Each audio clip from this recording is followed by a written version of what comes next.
날씨가 많이 쌀쌀해졌죠. 이맘때쯤면 어김없이 찾아오는 게 있습니다. 바로 감기인데요. 아침 저녁으로 코가 막히고 목이 칼칼하고 괜히 몸이 으슬으슬한 느낌.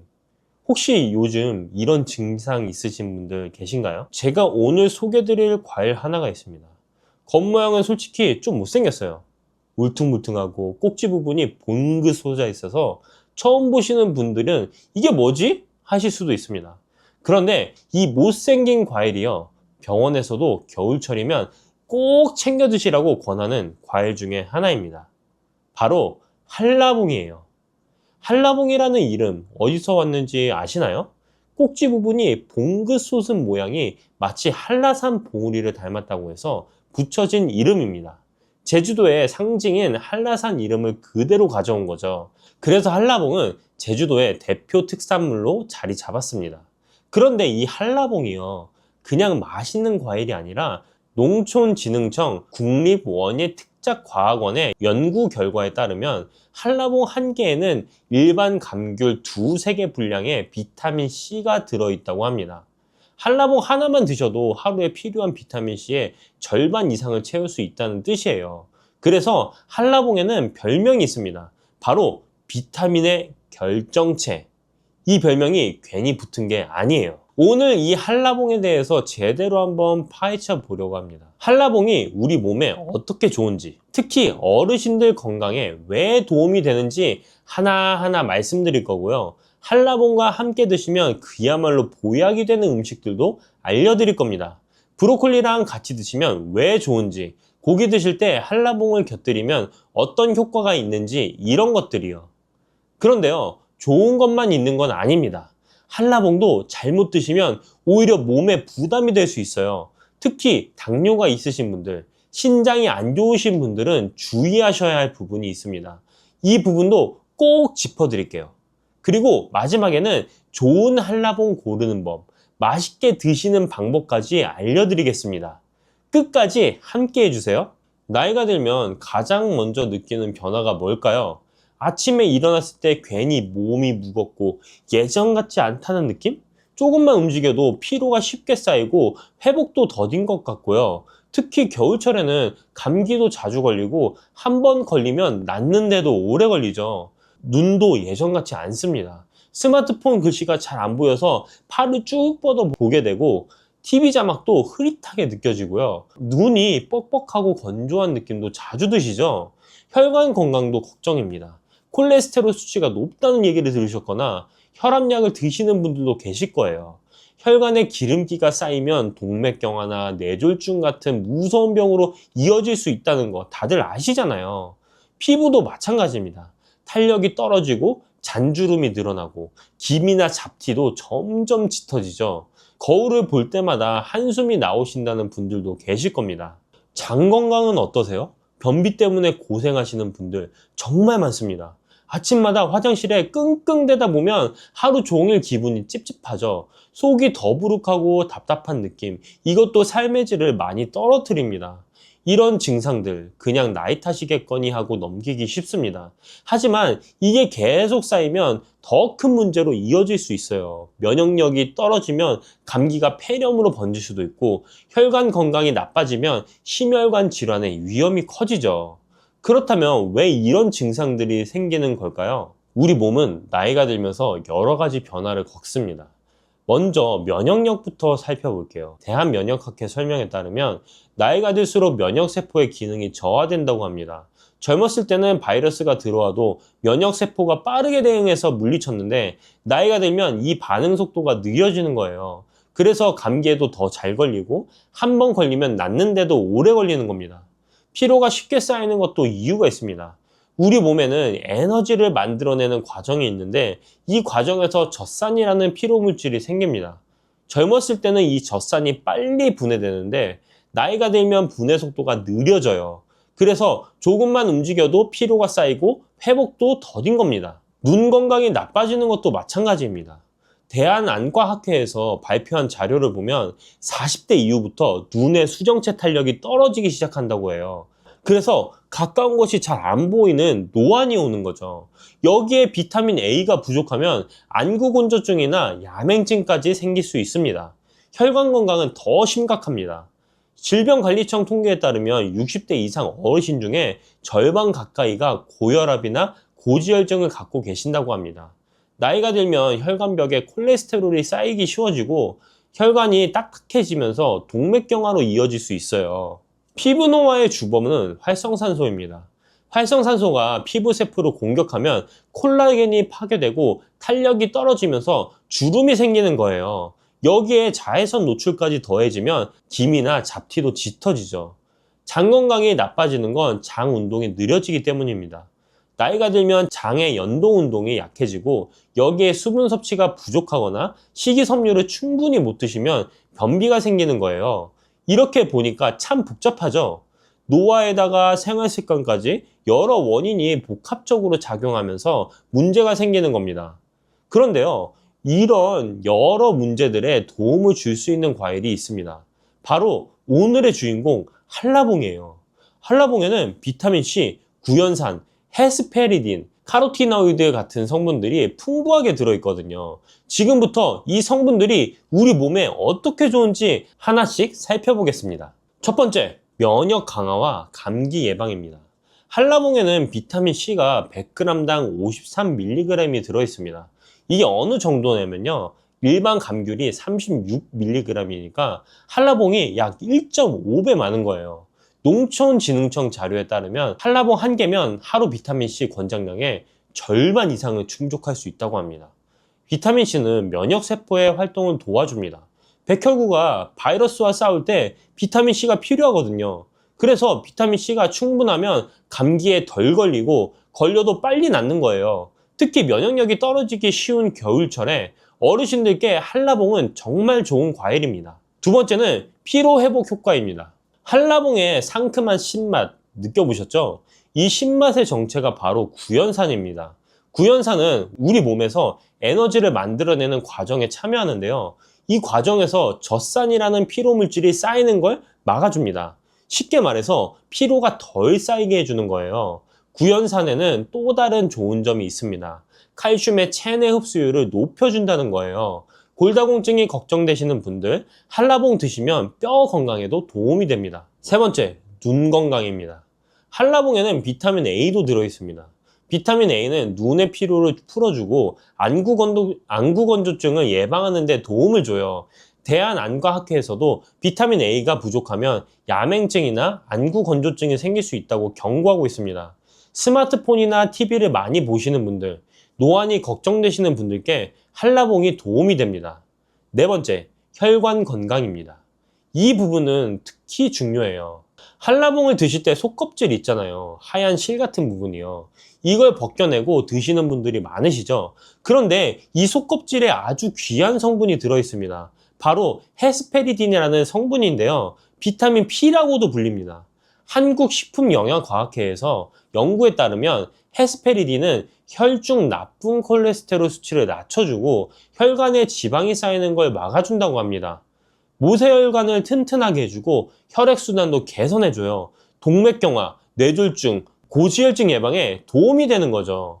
그러니까 한라봉 드실 때 속껍질 벗기지 마시고 그대로 드세요. 그게 더 몸에 좋습니다. 다섯 번째, 항노화 효과입니다. 한라봉의 선명한 주황색 예쁘죠?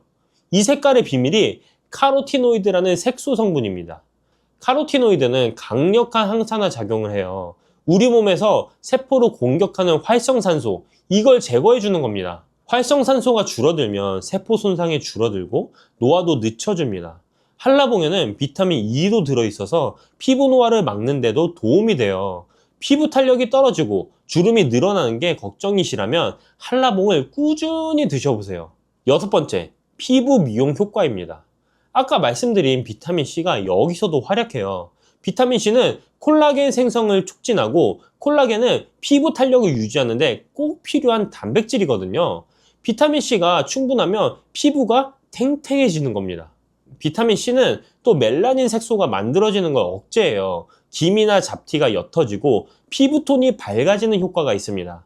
재밌는 활용법 하나 알려드릴게요. 한라봉 껍질을 깨끗이 씻어서 바싹 말린 다음에 뜨거운 물에 우려서 진피차처럼 드실 수 있어요. 이 물로 세안을 하시면 건성 피부 개선에 도움이 된다고 합니다. 신기하죠? 일곱 번째, 장 건강과 변비 해소입니다. 한라봉에는 식이섬유와 팩틴 성분이 풍부합니다. 식이섬유는 장내 유익균이 잘 자라도록 도와주고 장 운동을 활발하게 해줘요. 변비로 고생하시는 분들께 정말 좋습니다. 장이 편해지면 삶의 질이 확 달라져요. 아침마다 배가 가볍고 화장실 스트레스가 줄어드니까 외출도 한결 가벼워지죠. 과식하고 속이 더부룩할 때 한라봉을 드시면 소화에도 도움이 됩니다. 여섯 번째, 다이어트에도 좋습니다. 한라봉은 당도가 높지만 칼로리는 낮아요. 100g당 약 48kcal밖에 안 됩니다. 사과가 57, 배가 51이니까 한라봉이 더 낫죠. 한라봉 한 개가 250g 정도 되는데 그래봐야 80에서 90kcal예요. 간식으로 부담 없이 드실 수 있습니다. 게다가 식이섬유가 포만감을 주고 헤스페리딘이 체지방 분해에도 도움을 준다고 해요. 달콤하면서도 가볍게 드실 수 있는 과일입니다. 아홉 번째는 항암 효과까지 있습니다. 한라봉 껍질에는 리모넨이라는 성분이 들어있어요. 리모넨은 진정작용과 함께 항암작용도 한다고 알려져 있습니다. 한라봉 껍질을 버리지 마시고 깨끗이 씻어서 말린 후 차로 우려 드시면 리모넨 성분까지 섭취할 수 있습니다. 좋은 점이 정말 많죠. 근데 이 효과를 제대로 보려면 어떻게 드시느냐도 중요합니다. 그래서 이 한라봉 어떻게 드시면 좋을까요? 가장 좋은 방법은 그냥 생으로 드시는 겁니다. 껍질을 벗겨서 그대로 드세요. 단 아까 말씀드린 것처럼 속껍질은 벗기지 마시고 하얀 실 같은 부분에 비타민 P가 가장 많이 들어있으니까 하얀 실도 같이 드세요. 하루에 얼마나 드시면 될까요? 2개 정도가 적당합니다. 아무리 맛있어도 더 드시고 싶은 유혹은 참으셔야 돼요. 이유는 나중에 주의사항에서 말씀드릴게요. 드시는 타이밍도 중요합니다. 공복보다는 식후에 드시는 게 좋아요. 디저트로 드신다고 생각하시면 됩니다. 공복에 드시면 위산 분비가 촉진돼서 속이 쓰릴 수 있거든요. 이제 함께 드시면 좋은 음식을 알려드리겠습니다. 첫 번째는 브로콜리입니다. 이게 최고의 궁합이에요. 브로콜리에는 철분이 풍부한데 한라봉의 비타민C가 철분 흡수를 촉진합니다. 한국영양학회 자료에 따르면 비타민C가 철분의 체내 흡수율을 최대 6배까지 높여준다고 해요. 빈혈 예방이 필요하신 분들께 강력 추천합니다. 샐러드 만드실 때 데친 브로콜리와 한라봉을 함께 넣어보세요. 두 번째는 고기류입니다. 한라봉의 시트러스 향이 고기의 누린내를 잡아줘요. 고기를 구우실 때 한라봉 슬라이스를 함께 구우시면 향긋한 맛이 스며들면서 풍미가 좋아집니다. 돼지고기, 닭고기와 특히 잘 어울려요. 세 번째는 해산물입니다. 낙지나 생선의 비린내를 잡아주는데 탁월해요. 한라봉 낙지 무침이라는 요리가 있는데 한라봉즙을 양념에 넣으면 새콤달콤하면서도 비린내 없이 깔끔한 맛이 납니다. 네 번째는 견과류입니다. 한라봉의 비타민과 견과류의 불포화 지방산, 단백질이 만나면 영양 균형이 딱 맞아요. 간식으로 한라봉과 호두나 아몬드를 함께 드셔보세요. 다섯 번째는 요구르트입니다. 한라봉의 식이섬유와 요구르트의 유산균이 만나면 장 건강에 시너지 효과가 납니다. 아침에 요구르트에 한라봉을 넣어서 드시면 장도 편해지고 맛도 좋아져요. 한라봉 껍질도 절대 버리지 마세요. 깨끗이 씻어서 채 썰어서 일주일 정도 바짝 말린 다음에 뜨거운 물에 우려서 꿀 타서 드시면 한라봉차가 됩니다. 감기 예방, 부종 완화, 소화 촉진에 좋고 껍질에 있는 리모넨 성분까지 섭취할 수 있습니다. 좋은 한라봉 고르는 법도 제가 알려드릴게요. 껍질이 얇고 손에 들었을 때 묵직한 걸 고르세요. 색이 선명한 주황색이고 꼭지가 싱싱한 녹색인 게 좋습니다. 껍질이 두껍고 푹신한 건 피하시고요. 한 가지 더, 한라봉은 후숙과일이에요. 갓 수확한 한라봉은 즙이 적고 푸석할 수 있습니다. 3일에서 7일 정도 숙성시킨 후 드시면 신맛이 줄고 단맛이 강해져요. 서늘하고 통풍 잘 되는 곳에 두시면 됩니다. 이렇게 좋은 점이 많지만 한 가지 조심해야 할 부분도 있습니다. 첫 번째, 과다 섭취 시 손발이 노래질 수 있어요. 한라봉을 한꺼번에 너무 많이 드시면 피부가 노랗게 변할 수 있습니다. 특히 손바닥이나 발바닥이요. 이걸 카로틴 혈증이라고 하는데 한라봉에 풍부한 베타카로틴이 피하 지방에 축적되면서 생기는 현상이에요. 황달이랑 헷갈리실 수 있는데 황달은 눈 흰자위까지 노래지지만 카로틴 혈증은 눈은 정상입니다. 건강에 해로운 건 아니고 섭취량을 줄이면 며칠 내로 정상으로 돌아와요.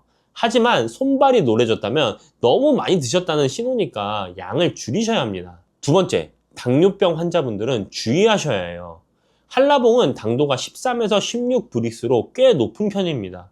대한당뇨병학회에서도 과일 섭취 시 혈당 상승에 주의하라고 권고하고 있어요. 당뇨가 있으신 분들은 한 번에 많이 드시지 마시고 소량씩 나눠서 드세요. 식이섬유가 혈당 상승을 완만하게 해주긴 하지만 과다 섭취는 금물입니다. 세 번째, 몸이 찬 분들도 조심하셔야 돼요. 감귤류는 대체로 찬 성질을 가지고 있습니다. 평소 손발이 차거나 소화가 잘 안 되시는 분들은 한 번에 많이 드시지 마시고 실온에 두었다가 드시면 좀 낫습니다. 네 번째, 신장 질환이 있으신 분들이에요. 한라봉에는 칼륨이 들어있습니다. 신장 기능이 약하시면 칼륨 배출이 어려울 수 있어요. 대한신장학회에서도 신장 기능이 저하된 분들은 칼륨 섭취를 조절하라고 권고하고 있습니다. 의사 선생님과 상담 후에 적정량만 드세요. 다섯 번째, 위장이 약하신 분들입니다. 아까 말씀드렸듯이 공복에 한라봉을 많이 드시면 속이 쓰릴 수 있습니다. 꼭 식후 디저트로 드시는 게 좋아요. 같은 음식도 사람에 따라 다르게 반응할 수 있습니다. 처음 드실 때는 소량부터 시작해서 몸의 반응을 살펴보시고 혈압약이나 다른 약을 드시는 분들은 전문의와 상담한 후에 드시는 게 안전합니다. 오늘 한라봉에 대해 이야기를 나눠봤습니다. 한라봉은 한라산 봉우리를 닮은 모양에서 이름을 얻은 제주도의 대표 과일이에요. 울퉁불퉁 못생긴 외모와 다르게 속에는 어마어마한 영양이 담겨 있죠. 비타민의 결정체라는 별명은 괜히 붙은 게 아닙니다. 농촌진흥청 연구에 따르면 한라봉 한 개에 감귤 두세 개 분량의 비타민 C가 들어있고 면역력 강화, 피로 회복, 눈 건강, 혈관 건강, 항노화, 피부 미용, 장 건강까지 정말 다양한 효능이 있습니다. 특히 속껍질에 들어있는 헤스페리딘은 혈관 건강에 탁월하니까 드실 때 속껍질 벗기지 마시고 그대로 드세요. 브로콜리와 함께 드시면 철분 흡수가 좋아지고 고기나 해산물과 함께 드시면 비린내도 잡아주면서 풍미도 살려줍니다. 다만 하루 두세 개 정도가 적당하고요. 당뇨가 있으신 분, 신장이 안 좋으신 분, 몸이 찬 분들은 양을 조절해서 드셔야 합니다. 공복보다는 식후에 드시는 게 좋고요. 좋은 한라봉은 껍질이 얇고 묵직한 걸 고르시면 됩니다. 후숙 과일이니까 상온에서 며칠 숙성시킨 후에 드시면 더 달고 맛있습니다. 겨울철 면역력이 걱정되시는 어르신 여러분, 한라봉 하나로 건강도 챙기고 맛있는 간식도 즐겨보세요. 단 너무 맛있다고 계속 드시다가 손발 노래지는 건 조심하시고요. 요즘 장이 좀 불편하진 않으세요? 아침마다 화장실에서 시간 보내는 분들 많으시죠? 나이가 들면 소화도 예전 같지 않고 뭘 먹어도 속이 더부룩하고 개운하지가 않습니다. 그런데요, 우리 어머니들이 옛날부터 입버릇처럼 하시던 말씀이 있잖아요. 아침에 사과 하나만 먹어라. 저도 어렸을 때는 그냥 잔소리인 줄 알았어요. 그런데 이게 정말 과학적으로 증명된 이야기라는 걸 나이 들어서야 알게 됐습니다. 서양에는 이런 속담이 있습니다. 하루에 사과 한 개면 의사 얼굴이 파래진다. 영어로는 An apple a day keep the doctor away 라고 하죠. 그냥 옛날 사람들이 지어낸 말일까요? 아닙니다. 미국 플로리다 주립대학교 연구팀의 결과에 따르면 매일 사과를 꾸준히 섭취한 여성은 그렇지 않은 여성보다 심장마비나 뇌졸중 위험이 무려 37%나 낮았다고 합니다. 그러니까 의사가 정말로 싫어할 만한 과일인 거죠. 오늘은 이 평범해 보이는 사과가 어떻게 우리 몸을 지켜주는지 그 비밀을 하나하나 풀어드리려고 합니다. 사과 좋다는 건 다들 아시잖아요. 그런데 어떻게 먹어야 제대로 효과를 보는지, 또 어떤 음식이랑 같이 먹으면 보약이 되고 어떤 음식이랑 먹으면 오히려 탈이 나는지 이건 잘 모르시는 분들이 많습니다. 오늘 저와 함께 알아볼 내용은요, 사과가 우리 몸에 주는 놀라운 효능들, 특히 시니어분들께 꼭 필요한 효능부터 시작해서 사과랑 같이 먹으면 효과가 배가 되는 황금 조합도 알려드릴 겁니다. 그리고 여기서 중요한 건데요. 무심코 같이 드셨다가 오히려 속을 망칠 수도 있는 조합도 있어요.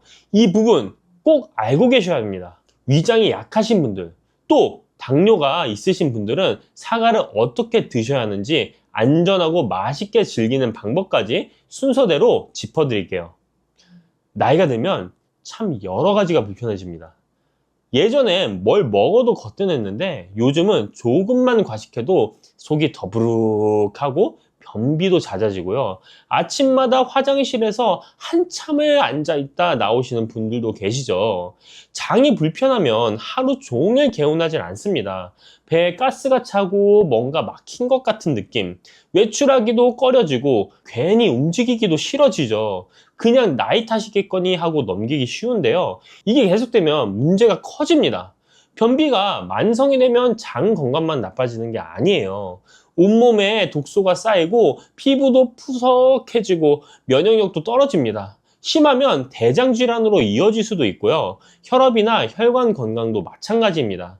나트륨을 많이 섭취하는 우리나라 식단 특성상 혈압 관리가 쉽지 않으시잖아요. 짜게 먹는 습관이 쌓이고 쌓여서 결국 고혈압, 심장질환으로 발전하는 경우가 많습니다. 그렇다면 왜 이런 문제들이 생기는 걸까요? 우리 몸은 나이가 들면서 자연스럽게 기능이 떨어집니다. 장 운동도 느려지고 소화 효소 분비도 줄어들어요. 젊을 때처럼 뭘 먹어도 쭉쭉 내려가던 그 시절이 아닌 거죠. 여기에 운동 부족까지 더해지면 문제가 커집니다. 움직임이 적으니까 장도 게을러지고 변이 장에 오래 머물면서 수분이 빠져나가서 더 딱딱해집니다. 악순환이 되는 거예요. 혈압 문제도 비슷합니다. 우리가 먹는 음식에는 나트륨이 정말 많이 들어있어요.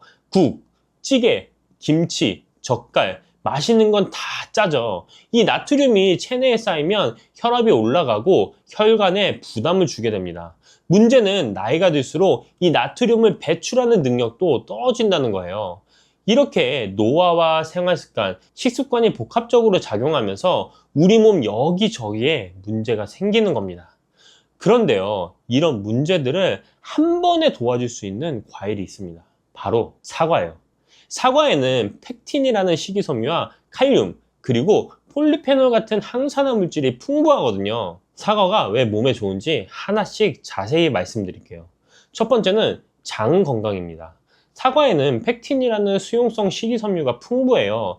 이 펙틴은 장을 약산성으로 유지해주면서 나쁜 균의 증식을 막아줍니다. 장내 유익균은 늘리고 유해균은 억제하는 거죠. 변비로 고생하시는 분들께 사과가 좋은 이유가 바로 여기 있습니다. 장 운동을 규칙적으로 만들어주고 변을 부드럽게 해서 배변을 수월하게 도와줘요. 그런데 여기서 중요한 게 있어요. 이 펙틴은 사과 껍질 바로 아래 가장 많이 들어있습니다. 그래서 사과는 깨끗이 씻어서 껍질째 드시는 게 좋아요. 두 번째, 혈압 관리입니다.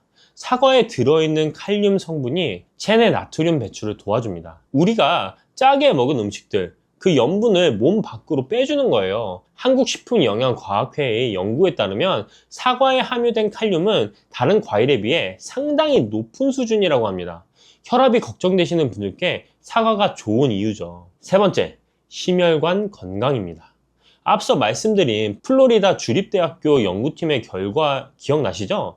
매일 말린 사과 약 75g, 사과 3개 정도 분량을 꾸준히 드신 여성들이 심장마비나 뇌졸중 위험을 37%나 낮춰뒀다는 그 연구요. 사과 속 폴리페놀과 펙틴이 나쁜 콜레스테롤을 낮추고 혈관을 깨끗하게 유지해주기 때문입니다. 네 번째는 당뇨 예방입니다. 사과가 달아서 당뇨에 안 좋을 것 같다고 생각하잖아요. 그렇지 않습니다.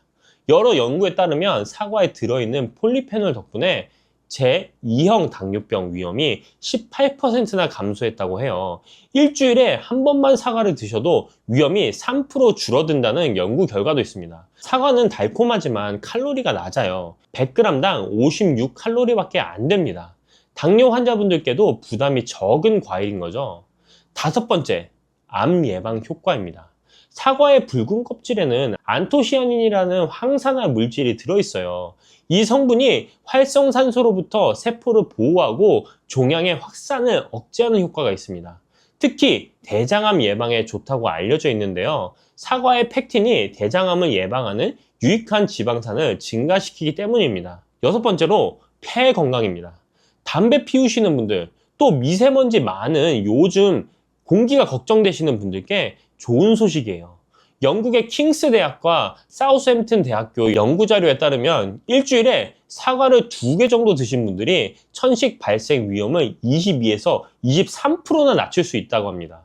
사과에 들어있는 케르세틴 성분이 폐 기능을 강화시켜주기 때문이에요. 일곱 번째, 치매 예방입니다. 사과를 씹어 먹으면 안면 근육 운동이 많아지면서 뇌로 가는 혈류량이 증가해요. 게다가 사과 속 케르세틴이 산화 스트레스로부터 뇌를 보호해줍니다. 서양에서 사과를 자연의 칫솔이라고 부르는 것도 이런 이유 때문이에요. 잘 씹어 먹으면 타액 분비도 늘어나고 구강 건강에도 좋고 뇌 건강에도 좋은 거죠. 이렇게 좋은 효과를 제대로 보려면 사과를 어떻게 드시느냐가 중요합니다. 먼저 드시는 시간이 중요해요. 장 운동이 가장 활발한 아침 식전에 사과를 드시면 효과가 좋습니다. 빈속에 사과 반쪽 정도 드시면 하루 장 활동이 훨씬 편안해지실 거예요. 적정량은 하루에 사과 한두 개, 약 200에서 400g 정도입니다. 많이 드신다고 무조건 좋은 게 아니에요. 적당히가 중요합니다. 그리고 껍질째 드시는 게 좋다고 말씀드렸죠? 농약이 걱정되시면 흐르는 물에 깨끗이 씻어주시고요. 베이킹소다를 푼 물에 담갔다가 헹궈주시면 더 안심이 됩니다. 자, 이제 사과랑 같이 먹으면 효과가 배가 되는 황금 조합을 알려드릴게요. 첫 번째는 사과와 견과류입니다. 사과의 부족한 단백질과 건강한 지방을 견과류가 채워줘요. 사과의 비타민 C와 견과류의 비타민 E가 함께 작용해서 항산화 효과도 더 강해집니다. 간식으로 사과 깍둑 썰기해서 호두나 아몬드랑 같이 드셔보세요. 두 번째, 사과와 꿀입니다. 사과를 쪄서 꿀을 뿌려 드시면 위장도 편해지고 장내 유익균도 늘어납니다. 몸속에 쌓인 독소를 제거하는 데도 도움이 돼요. 특히 위장이 약하신 분들께 추천드립니다. 세 번째, 사과와 요거트입니다. 사과의 식이섬유와 요거트의 프로바이오틱스가 만나면 장 건강에 시너지 효과가 납니다. 아침에 플레인 요거트에 사과 갈아 넣어서 드시면 소화도 잘 되고 든든해요. 네 번째, 의외의 조합인데요. 사과와 돼지고기입니다. 돼지고기?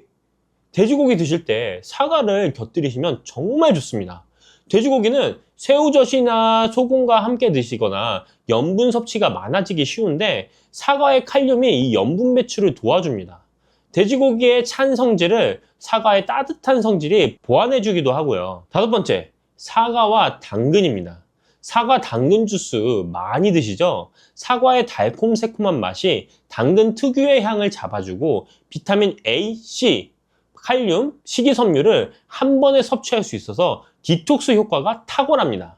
여섯 번째, 사과와 녹차입니다. 녹차에 카테킨이 지방 연소를 덮고 사과의 비타민 C가 녹차의 항산화 효과를 강화해줘요. 다이어트 하시는 분들께 좋은 조합입니다. 위장이 약하신 분들을 위한 조리법도 알려드릴게요. 사과를 삶거나 쪄서 드시면 소화 부담이 훨씬 줄어듭니다. 찐 사과는 옛날부터 있어 왔던 건강식이에요. 열을 가하면 펙틴이 부드러워지면서 소화가 더 잘 됩니다.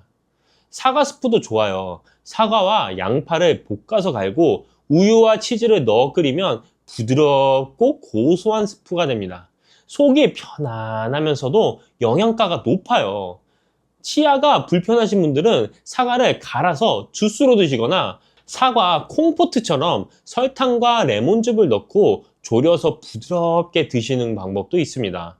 방법을 아는 것도 중요하지만 조심해야 될 부분도 함께 알아두셔야 됩니다. 사과가 아무리 좋아도 피해야 할 조합들이 있어요. 이 부분이 정말 중요합니다. 첫 번째, 사과와 우유입니다. 사과의 산 성분이 우유 속 단백질과 반응하면 위장에서 고형화되면서 소화가 잘 안 될 수 있어요. 속이 예민하신 분들은 특히 주의하셔야 합니다. 다만 요거트나 일부 치즈는 발효 과정을 거쳤기 때문에 괜찮아요. 앞서 요거트와의 조합을 추천드린 이유도 이겁니다. 두 번째, 사과와 튀김류입니다. 기름기 많은 튀김과 사과를 같이 드시면 소화가 급격히 떨어지고 복부 팽만감이 올 수 있어요. 튀김 드실 때는 사과를 피해 주세요. 세 번째, 사과와 해산물입니다. 산성인 사과와 해산물을 함께 드시면 소화가 잘 안 되는 경우가 있어요. 해산물 드신 직후에는 사과를 피하시는 게 좋습니다. 네 번째, 사과와 카페인입니다. 커피나 카페인 음료와 함께 사과를 드시면 위산 역류가 심해질 수 있어요. 속쓰림이 있으신 분들은 특히 조심하셔야 합니다. 다섯 번째, 밤에 먹는 사과입니다. 아침에 먹는 사과는 금, 밤에 먹는 사과는 독이라는 말 들어보셨죠? 저녁에 사과를 드시면 식이섬유가 장을 자극해서 유액 분비를 촉진하고 속쓰림이나 복통을 유발할 수 있어요. 사과는 되도록 아침이나 낮에 드시는 게 좋습니다. 그리고 약 드시는 분들 주목해 주세요. 캐나다 온타리오 대학교 연구팀에 따르면 사과 주스와 일부 알레르기 약, 항생제, 혈압약을 함께 먹으면 약효가 떨어질 수 있다고 합니다. 약 드실 때는 사과 주스 대신 물로 드시고요. 약 복용 전후 한두 시간은 사과 섭취를 피해 주세요. 당뇨가 있으신 분들은 혈당 수치를 확인하시면서 적정량만 드시고요. 신장 질환이 있으신 분들은 칼륨 섭취량을 조절해 가야 하니까 전문의와 상담 후 드시는 게 좋습니다. 마지막으로 사과씨는 절대 드시면 안 됩니다. 사과씨에는 시안화물이라는 독성 물질이 들어있어요. 한두 개 실수로 삼키는 건 괜찮지만 의도적으로 많이 드시면 위험합니다. 사과 드실 때 씨는 꼭 제거해 주세요. 자, 오늘 사과에 대해서 많은 이야기를 나눴습니다. 정리해 드릴게요. 사과는 정말 의사가 싫어할 만한 과일입니다. 펙틴으로 장 건강을 챙기고 칼륨으로 혈압을 관리하고 폴리페놀로 심혈관 암까지 예방해 주니까요. 특히 우리 어르신분들께 필요한 효능이 가득 들어있어요. 드실 때는 아침 식전에 껍질째 깨끗이 씻어 드시고요. 하루에 한두 개 정도가 적당합니다. 견과류, 꿀, 요거트랑 같이 드시면 효과가 배가 되고요. 돼지고기 드실 때 곁들이시면 염분 배출에 도움이 됩니다. 다만 우유, 튀김, 해산물, 카페인과는 같이 드시지 마시고요. 밤에는 피해 주세요. 약 드실 때도 주의하시고요. 위장이 약하신 분들은 찐 사과나 사과 스프로 드시면 소화 부담 없이 영양을 챙기실 수 있습니다. 과유불급이라고 했습니다. 아무리 좋은 것도 지나치면 해가 돼요. 적정량을 지키면서 꾸준히 드시는 게 가장 좋은 방법입니다. 우리 어머니들이 괜히 사과 먹어라 하신 게 아니었어요. 지혜가 과학으로 증명된 거죠. 오늘부터 아침에 사과 하나 습관으로 만들어 보시는 건 어떨까요? 어릴 적 생각해 보세요. 가을이면 어머니가 꼭 챙겨주시던 간식이 있었잖아요. 화로 위에 툭툭 소리내며 익어가던 그것. 껍질 까면서 손끝이 까맣게 물들었던 기억 다들 있으시죠? 바로 밤입니다. 그런데 이 밤이요, 그냥 추억의 간식이 아니에요.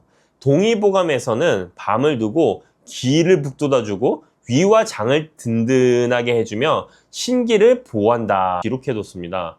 조선시대 의학에서 이렇게 극찬한 식품이 흔치 않거든요.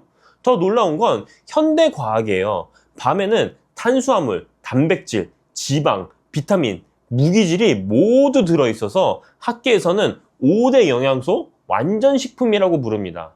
견과류면서 지방은 호두의 130분의 1밖에 안 되고요. 뇌 건강부터 뼈 건강, 심혈관 건강까지 한 번에 챙길 수 있다는 연구 결과도 있습니다. 오늘은 이 밤 이야기를 제대로 해보려고 합니다. 밤 하나로 골다공증을 예방할 수 있다면 믿으시겠어요? 치매 예방에도 도움이 된다면요. 오늘 저와 함께 밤에 숨겨진 효능을 하나씩 살펴볼 건데요. 어떤 성분이 우리 몸에 어떻게 좋은지, 어떻게 드셔야 효과를 제대로 보시는지, 그리고 꼭 알아두셔야 할 주의사항까지 빠짐없이 알려드리겠습니다. 특히 군밤이냐 생밤이냐에 따라 영양 성분이 완전히 달라진다는 사실 알고 계셨나요? 비타민 C만 놓고 보면 군밤에는 아예 없습니다. 열에 다 파괴되거든요. 기껏 챙겨 드신 게 헛수고가 될 수도 있어요. 함께 먹으면 좋은 음식, 피해야 할 상황까지 오늘 다 정리해 드릴 테니까 끝까지 함께 해주세요. 첫 번째는요, 뼈 건강입니다. 밤 100g에는 칼슘이 19에서 34mg, 마그네슘이 30에서 36mg이 들어 있습니다. 여기에 인이 200mg 이상, 망간은 하루 충분량의 127%나 됩니다. 이 네 가지 미네랄이 함께 작용하면서 뼈를 튼튼하게 만들어줘요. 특히 망간은 뼈 형성에 직접 관여하는 중요한 미네랄인데 밤 100g만 먹어도 하루의 필요량을 넘게 채울 수 있습니다. 골다공증 예방에 밤이 좋다는 말이 괜히 나온 게 아닙니다. 두 번째는 뇌 건강입니다. 밤에는 비타민 B1이 쌀의 4배에서 8배나 들어있습니다. 비타민 B1은 피로해소 비타민으로도 불리는데 뇌 기능과 신경계 건강에 필수적인 영양소예요. 이게 부족하면 기억력이 떨어지고 심하면 베르니케 뇌병증까지 갈 수 있습니다. 엽산도 하루 권장량의 27%가 들어있어요. 엽산은 뇌 활성에 중요한 역할을 합니다.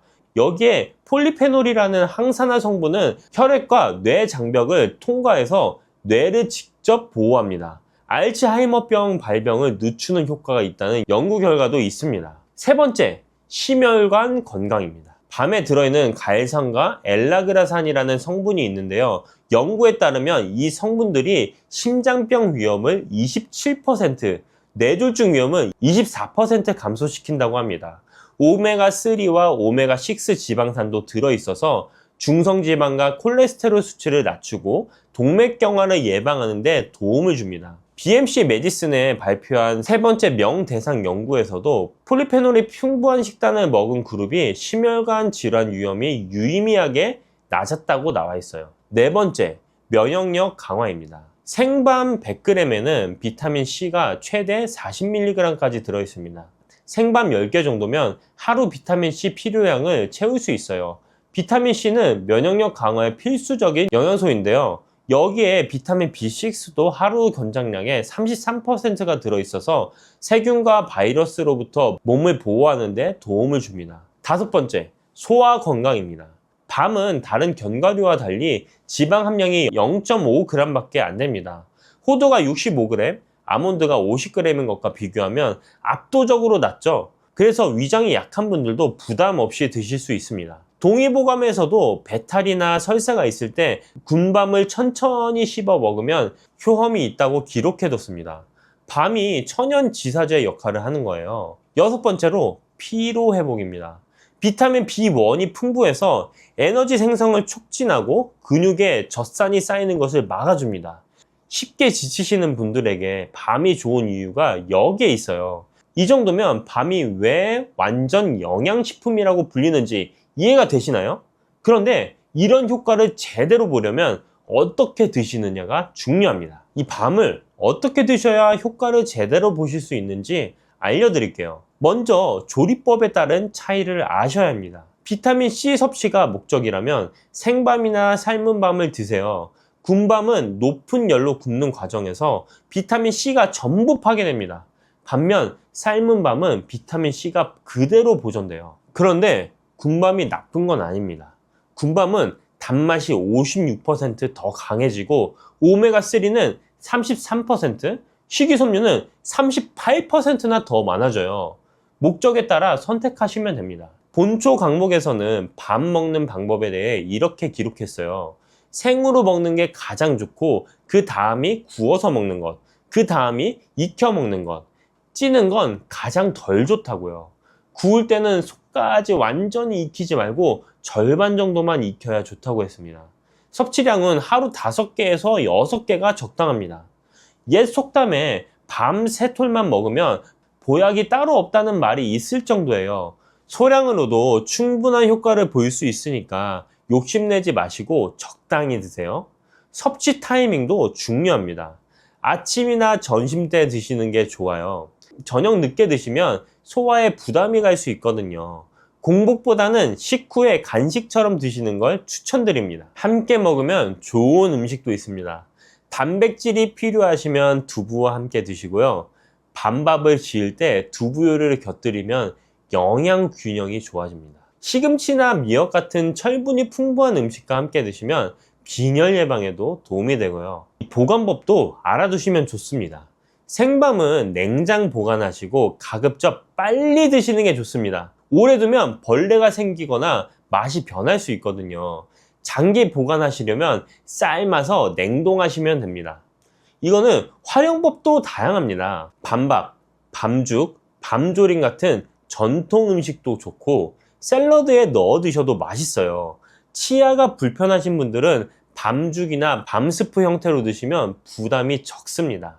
술 드시는 분들께는 생밤을 안주로 추천드립니다.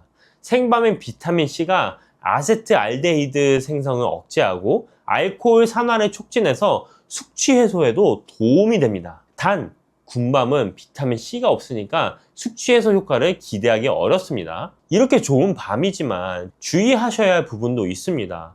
이 부분은 꼭 기억해 주세요. 첫 번째, 당뇨 환자분들은 섭취량을 조절하셔야 합니다. 밤에는 탄수화물 함량이 33에서 37%로 꽤 높아요. 혈당 부하 지수도 58로 고혈당 부하 식품에 해당됩니다. 몸에 좋다고 많이 드시면 혈당이 급격히 올라갈 수 있으니까 반드시 적정량만 드시길 바랍니다. 두 번째, 신장 질환이 있으신 분들도 주의가 필요합니다. 밤에는 칼륨이 100g당 439에서 592mg이나 들어있어요. 건강한 분들에게는 노폐물 배출에 도움이 되지만 신장 기능이 저하된 분들은 고칼륨 혈증 위험이 있습니다. 드시기 전에 담당 의사 선생님과 상담하시는 게 좋습니다. 세 번째로는 알레르기 반응이 나타날 수 있습니다. 밤 알레르기가 있으신 분들은 가려움증, 발진, 두드러기, 심하면 호흡 곤란까지 올 수 있어요. 특히 꽃가루 알레르기가 있으신 분들 중에 약 15%가 밤 알레르기를 함께 가지고 있다는 연구 결과도 있습니다. 재밌는 건 생밤에는 알레르기 반응이 있어도 삶거나 구운 밤은 괜찮은 경우가 있다는 거예요. 열 처리 과정에서 알레르기를 유발하는 단백질이 변성되기 때문입니다. 생밤을 드시고 불편하셨던 분들은 익힌 밤을 시도해 보세요. 네 번째, 과다 섭취하면 소화불량이 될 수 있습니다. 밤에는 식이섬유가 풍부하다 보니 많이 드시면 복부 팽만감이나 가스가 찰 수 있어요. 위장이 약하신 분들은 천천히 오래 씹어 드시고 물도 충분히 드세요. 불용성 식이섬유를 많이 드시면서 수분 섭취가 부족하면 오히려 변비가 생길 수도 있거든요. 다섯 번째, 철분제와 함께 드시면 안 됩니다. 밤에 들어있는 타닌 성분이 철분과 미네랄의 흡수를 방해할 수 있습니다. 빈혈 치료 중이신 분들은 철분제 복용 시간과 밤 섭취 시간을 2~3시간 정도 떼어 놓으시는 게 좋습니다. 여섯 번째로는 체중 관리 중이신 분들에게 양 조절이 필요합니다. 밤이 저지방 식품이긴 하지만 탄수화물이 높아서 과다 섭취하면 체중 증가의 원인이 될 수 있어요. 하루에 5개에서 6개 정도 이 적정량을 꼭 지켜주시길 바랍니다. 마지막으로 동의보감에 기록된 금기사항도 참고하시길 바랍니다. 감기에 걸렸을 때 비만인 경우 소화불량이 있을 때 변비가 있을 때는 밤을 피하라고 되어 있어요. 또 밤은 성질이 따뜻한 식품이어서 몸에 열이 많으신 분들도 많이 드시면 좋지 않습니다. 아까 알려드린 좋은 점들도 이 주의사항을 지키셨을 때 제대로 효과를 보실 수 있습니다. 자, 오늘 밤에 대해 많은 이야기를 나눴는데요. 핵심만 다시 정리해서 드릴게요. 밤은 탄수화물, 단백질, 지방, 비타민, 무기질 모두 갖춘 완전 영양식품입니다. 비타민 B1은 쌀의 4배에서 8배, 망간은 하루 필요량의 127%나 들어있고요. 갈산, 엘라그산, 카테칸, 폴리페놀 같은 항산화 성분이 풍부해서 심혈관 건강, 뇌 건강, 간 건강에 두루 도움이 됩니다. 특히 우리 시니어분들께 밤이 좋은 이유는 소화가 잘 되면서도 뼈와 뇌, 심혈관을 동시에 챙길 수가 있기 때문이에요. 지방 함량이 0.5g밖에 안 되니까 체중 관리 걱정도 덜 하시고요. 드실 때는 목적에 따라 조리법을 선택하세요. 비타민C가 필요하시면 생밤이나 삶은 밤, 식이섬유의 단맛을 원하시면 군밤이 좋습니다. 하루 적정량은 5개에서 6개입니다. 옛말에 밤 3톨이면 보약이 따로 없다고 했잖아요. 소량으로도 충분한 효과를 볼 수 있으니까 욕심내지 마시고요. 당뇨 환자분들과 신장 질환이 있으신 분들은 섭취량 조절이 꼭 필요합니다. 알레르기 여부도 확인해 보시고 밤 드실 때는 물도 충분히 드세요. 동의보감에서 극찬하고 현대과학이 효능을 입증한 밤, 이제 그냥 간식이 아니라 건강을 지켜주는 보약으로도 챙겨 드시면 좋습니다.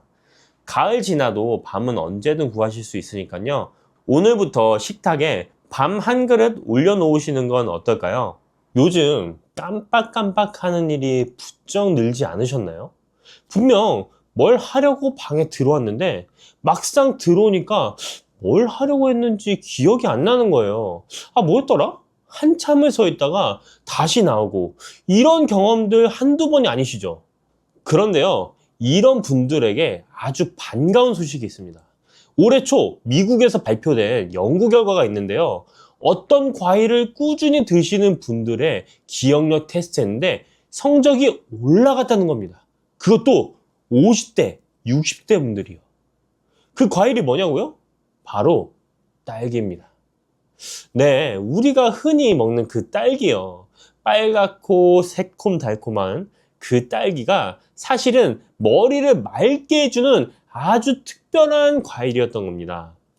혹시 딸기 하면 그냥 맛있는 과일, 아이들이 좋아하는 과일 정도로만 생각하셨나요? 오늘 이야기를 들으시고 나면 딸기를 다시 보시게 될 겁니다.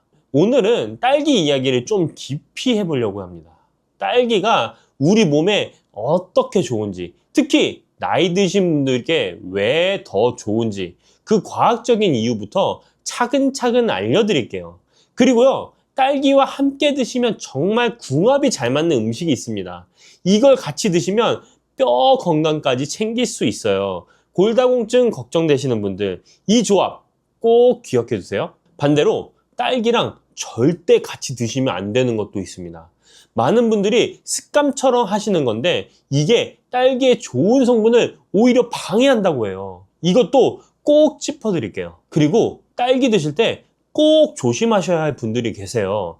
특히 혈압약 드시는 분, 신장이 안 좋으신 분, 당뇨 있으신 분, 이분들은 딸기를 어떻게 드셔야 하는지, 얼마나 드셔야 하는지 정확히 알고 계셔야 합니다. 마지막으로 딸기 제대로 씻는 법도 알려드릴게요. 딸기가 농약 잔류량이 높은 과일 1위라는 거 아셨나요? 그래서 씻는 순서가 정말 중요합니다. 순서 하나만 바꿔도 농약 제거 효과가 확 달라진다고 하니까 이 부분도 꼭 챙겨가세요. 자, 그럼 본격적인 이야기를 시작하기 전에 먼저 이런 상황을 한번 떠올려 보세요. 요즘 들어 이름이 잘 안 떠오르시는 분들 계시나요?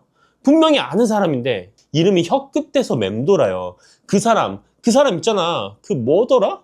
이러다가 한참 뒤에야 아, 맞다 하고 떠오르고, 또 어떤 분들이 어제 뭘 먹었는지도 가물가물하다고 하세요. 점심에 뭐 먹었지? 아, 기억 안 나. 이런 일들이 자주 생기면 은근히 불안해지죠. 나이가 들면 누구나 겪는 일이라고 하지만 사실 이게 계속되면 일상생활이 불편해집니다. 약 먹을 시간을 깜빡하기도 하고요. 약속을 잊어버리기도 하고, 가스불 끄는 걸 깜빡해서 식은땀 난 적도 있으시죠? 그리고 이런 증상이 계속되면 자신감도 떨어져요.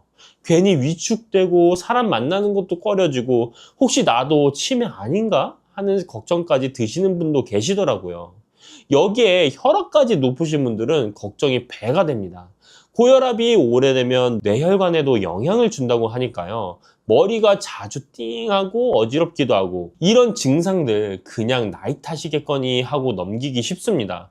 하지만 가만히 두면 점점 더 심해질 수 있어요. 그래서 미리미리 관리하는 게 중요합니다. 그렇다면 왜 나이가 들면 이런 증상이 생기는 걸까요? 우리 뇌는 나이가 들면서 조금씩 변화합니다. 뇌세포 사이의 연결이 느슨해지고 정보를 전달하는 속도도 느려져요. 이건 자연스러운 노화 현상입니다.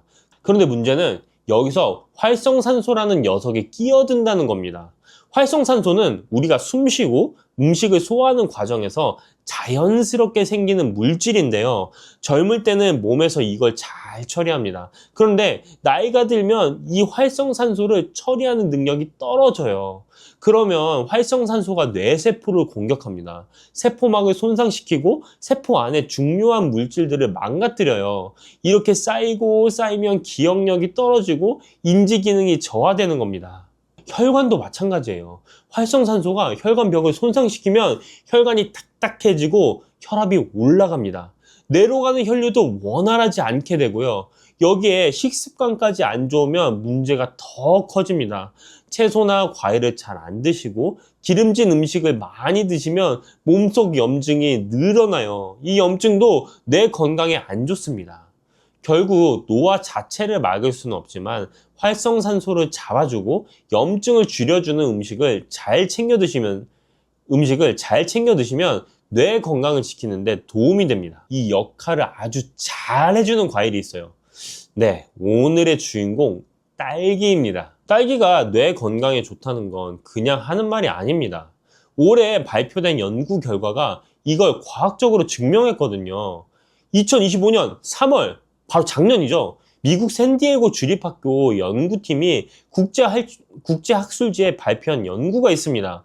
이 연구는 65세 이상 건강한 성인 35명을 대상으로 8주간 진행됐어요.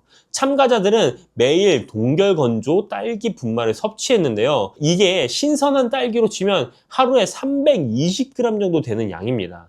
중간 크기 딸기로 20개 정도 된다고 보시면 됩니다. 8주 후에 어떤 결과가 나왔냐면요. 딸기를 드신 분들의 인지처리 속도가 눈에 띄게 빨라졌습니다. 인지처리 속도라는 건 정보를 얼마나 빨리 이해하고 반응하느냐는 건데요. 쉽게 말해서 머리 회전이 빨라졌다는 거예요. 그리고 혈압도 낮아졌습니다. 특히 수축기 혈압이 감소했어요. 고혈압 걱정되시는 분들께 정말 반가운 소식이죠. 같은 해 1월에는 미국 신시내티 대학교에서도 비슷한 연구 결과를 발표했습니다. 이 연구는 50세에서 65세 사이에 약간의 인지기능 저하가 있는 분들 대상으로 했는데요. 딸기를 꾸준히 드시는 분들이 기억력 테스트에서 성적이 올라갔고 우울증 증상도 줄었다고 합니다. 연구팀은 딸기 섭취가 치매 위험을 줄이는데 기여할 수 있다고 결론을 내렸어요. 이런 효과가 나타나는 이유가 뭘까요? 바로 딸기에 들어있는 특별한 성분들 때문입니다. 첫 번째는 안토시아닌입니다. 딸기의 빨간색을 만드는 색소인데요. 이 안토시아닌이 강력한 항산화 작용을 합니다. 아까 말씀드린 활성산소, 이걸 잡아주는 거예요. 뇌세포를 보호하고 혈관도 깨끗하게 해줍니다. 두 번째는 비타민 C입니다. 딸기의 비타민 C 함량은 정말 대단해요. 레몬의 2배, 귤의 1.5배, 사과의 무려 10배나 됩니다. 중간 크기 딸기 5개에서 6개만 드셔도 하루 필요한 비타민C를 다 채울 수 있어요.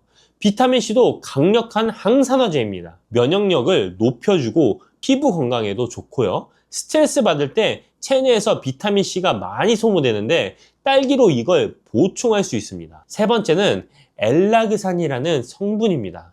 이건 암세포의 성장을 억제하는 효과가 있다고 알려져 있어요. 물론 딸기만 먹어서 암을 예방할 수는 없지만 건강한 식단의 일부로 딸기를 드시면 도움이 됩니다. 그리고 딸기에는 펙틴이라는 식이섬유도 풍부합니다. 펙틴은 장에서 수분을 흡수해서 변을 부드럽게 만들어줘요. 변비 있으신 분들께 정말 좋습니다. 장이 편해지니까 아침마다 속이 가볍고 기분도 좋아지시더라고요. 눈 건강에도 좋습니다. 안토시아닌이 망막의 시각색소 재생을 도와줘요. 어두운 데서 잘 안 보이시는 분, 눈이 쉽게 피로해지시는 분들께 딸기가 도움이 됩니다. 이렇게 좋은 점이 많은데 열량은 어떨까요? 딸기 100g에 고작 27칼로리밖에 안 됩니다. 부담 없이 드실 수 있는 거예요. 자, 그러면 딸기를 어떻게 드시는 게 좋을까요? 실제로 생활에서 활용하실 수 있는 방법을 알려드릴게요. 가장 좋은 방법은 생으로 드시는 겁니다. 딸기는 생으로 드실 때 영양소 흡수율이 가장 높아요. 특히 비타민C는 열에 약해서 가열하면 상당 부분이 파괴됩니다. 신선한 딸기를 깨끗이 씻어서 그대로 드시는 게 최고입니다. 씹기가 불편하신 분들은 딸기를 작게 잘라서 드시거나 포크로 가볍게 으깨서 드셔도 됩니다. 그리고 딸기와 궁합이 정말 잘 맞는 음식이 있어요. 바로 우유입니다. 딸기에는 단백질이 부족한데 우유가 이걸 보충해 줍니다. 딸기의 신맛이 우유와 만나면 부드럽게 중화되고요. 더 중요한 건 딸기에 들어있는 구연산이 우유의 칼슘 흡수를 촉진한다는 것입니다. 골다공증 예방이 필요한 시니어분들에게는 딸기 우유는 맛과 건강을 동시에 챙길 수 있는 좋은 조합이에요. 딸기 5개에서 6개를 으깨거나 믹서기에 갈아서 우유 1컵과 섞으시면 됩니다. 단맛을 원하시면 꿀을 조금 넣으셔도 좋고요. 요거트와 함께 드시는 것도 추천드려요. 요거트의 유산균과 딸기의 식이섬유가 만나면 장 건강에 시너지 효과가 납니다. 아침에 플레인 요거트에 딸기 몇 개 얹어서 드시면 든든하고 건강한 한 끼가 됩니다. 여기에 아몬드나 호두 같은 견과류를 뿌리시면 더 좋아요. 오트밀에 딸기를 곁들이시는 것도 좋습니다. 오트밀을 끓여서 죽처럼 만든 다음에 불을 끄고 식힌 후에 딸기를 얹으세요. 딸기를 나중에 넣는 이유는 비타민C 손실을 막기 위해서입니다. 섭취량은 어느 정도가 적당할까요? 하루에 딸기 150g 정도, 중간 크기로 7개에서 8개 정도가 적당합니다. 한꺼번에 다 드시지 말고 아침, 저녁으로 나눠서 드시는 것도 좋은 방법이에요. 이렇게 좋은 딸기지만 모든 분께 다 좋은 건 아닙니다. 몇 가지 조심하셔야 할 점이 있어요. 첫 번째는 딸기 알레르기입니다. 딸기는 과일 중에서 알레르기를 유발하기 쉬운 편이에요. 증상은 가볍게는 입술이나 입 주위가 가렵거나 두드러기가 나는 정도이고요. 심하면 천식 증상이 나타나거나 복통, 설사가 생길 수 있습니다. 아주 드물게는 호흡 곤란까지 올 수 있어요. 특히 자작나무 꽃가루 알레르기가 있으신 분들은 딸기에도 반응할 수 있습니다. 이건 꽃가루와 딸기에 비슷한 단백질 구조가 있어서 면역 체계가 혼동하기 때문이에요. 딸기를 처음 드시거나 오랜만에 드시는 분은 소량부터 시작하세요. 몇 개 드셔보시고 이상이 없으면 양을 점차 늘리시는 게 안전합니다. 둘째, 당뇨병 있으신 분들 주의하세요. 딸기는 혈당 지수가 32에서 40 정도로 낮은 편입니다. 혈당 지수 55 이하면 저혈당 식품으로 분류되니까 딸기는 당뇨병 환자분들도 드실 수 있는 과일이에요. 하지만 양 조절은 꼭 하셔야 됩니다. 당뇨병 환자분들은 딸기를 한 번에 150g, 중간 크기로 7개 정도만 드시고 하루에 1회에서 2회 정도로 제한하시는 게 좋습니다. 아무리 혈당 지수가 낮아도 많이 드시면 혈당이 올라갈 수 있거든요. 특히 조심하셔야 할 건 딸기 가공식품입니다. 딸기 우유, 딸기잼, 딸기 케이크 같은 건 설탕이 많이 들어가 있어서 혈당을 확 올릴 수 있어요. 당뇨병 있으신 분들은 이런 가공식품은 피하시고 신선한 딸기만 드시는 게 좋습니다. 세 번째, 신장 질환이 있으신 분들입니다.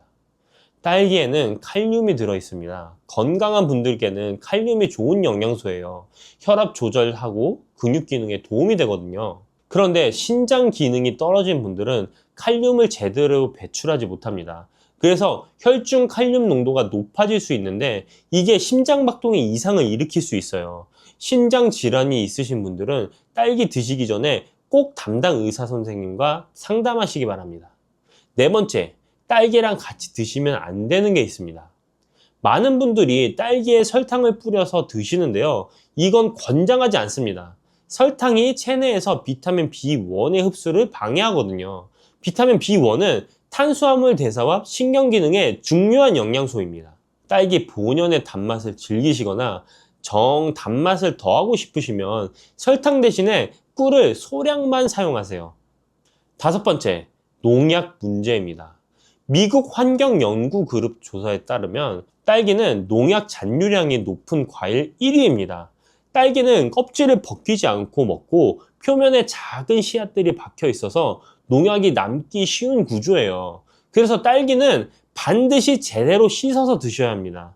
올바른 세척 방법을 알려드리겠습니다. 가장 중요한 건 꼭지를 떼기 전에 씻는 겁니다. 꼭지 주변에 농약이 많이 남아있는데 꼭지를 먼저 떼면 그쪽으로 물과 함께 농약이 스며들 수 있어요. 반드시 꼭지가 붙어 있는 상태에서 세척을 끝내시고 그 다음에 꼭지를 떼세요. 기본 세척 방법은 이렇습니다. 큰 볼에 물을 받아서 딸기를 1분 정도 담가 두세요. 가볍게 흔들어 주시고요. 그 다음에는 흐르는 물에 30초 정도 헹구시면 됩니다. 딸기를 세게 문지르시면 안 돼요. 무르니까 쉽게 상합니다. 농약 제거 효과를 높이려면 베이킹소다를 활용하세요. 물 1리터에 베이킹소다 한 큰술을 녹인 다음에 딸기를 5분에서 10분 정도 담가두세요. 그리고 흐르는 물에 깨끗이 헹구시면 됩니다. 베이킹소다의 알칼리 성분이 산성인 농약을 중화시켜서 농약 제거 효과가 약 2배 높아진다고 합니다. 소금물도 효과가 있어요. 물 1리터에 소금 20g 정도 녹여서 담갔다가 헹구시면 됩니다. 씻은 딸기는 바로 드시는 게 가장 좋습니다. 물기가 남아있으면 쉽게 물러지고 곰팡이가 생겨요. 바로 안 드실 딸기는 씻지 말고 보관하셨다가 드시기 전에 씻으세요. 오늘 딸기 이야기 어떠셨나요? 정리해드리겠습니다. 올해 미국 샌디아고 주립대학교의 신시내티 대학교에서 발표한 연구에 따르면 딸기를 꾸준히 드신 시니어분들의 인지 기능이 좋아지고 혈압도 낮아지고 기억력도 향상됐습니다. 딸기가 치매 예방에 도움이 될 수 있다는 희망적인 결과입니다. 딸기에는 안토시아닌, 비타민C, 엘라그산 같은 강력한 항산화 성분이 풍부합니다. 이 성분들이 활성산소를 잡아주고 뇌세포와 혈관을 보호해줍니다. 비타민C는 레몬의 2배, 사과의 10배나 되고요. 면역력, 피부 건강, 눈 건강에도 좋습니다. 딸기는 우유나 요거트와 함께 드시면 칼슘 흡수가 잘 돼서 뼈 건강에도 도움이 됩니다. 하루에 중간 크기 7개에서 8개 정도 생으로 드시는 게 좋고요. 다만 알레르기 있으신 분들은 조심하시고 당뇨병 있으신 분들은 양을 조절하세요. 신장 질환이 있으신 분은 의사 선생님과 상담하시고요. 딸기에 설탕 뿌려 드시는 건 피하시고 농약 제거를 위해 꼭지 떼기 전에 꼭 깨끗이 씻어서 드세요. 요즘 딸기가 제철이죠. 마트에 가시면 빨갛고 탐스러운 딸기들이 가득해요. 오늘 장 보실 때 딸기 한 팩 담아오세요. 아침에 요거트에 얹어서 드시거나 간식으로 몇 개씩 드시면 건강도 챙기시고 맛있는 즐거움도 누리시길 바랍니다. 머리도 맑아지고 혈압도 관리되고 장도 편해지는 딸기, 이 작고 빨간 이 과일이 여러분의 건강한 노후를 응원합니다.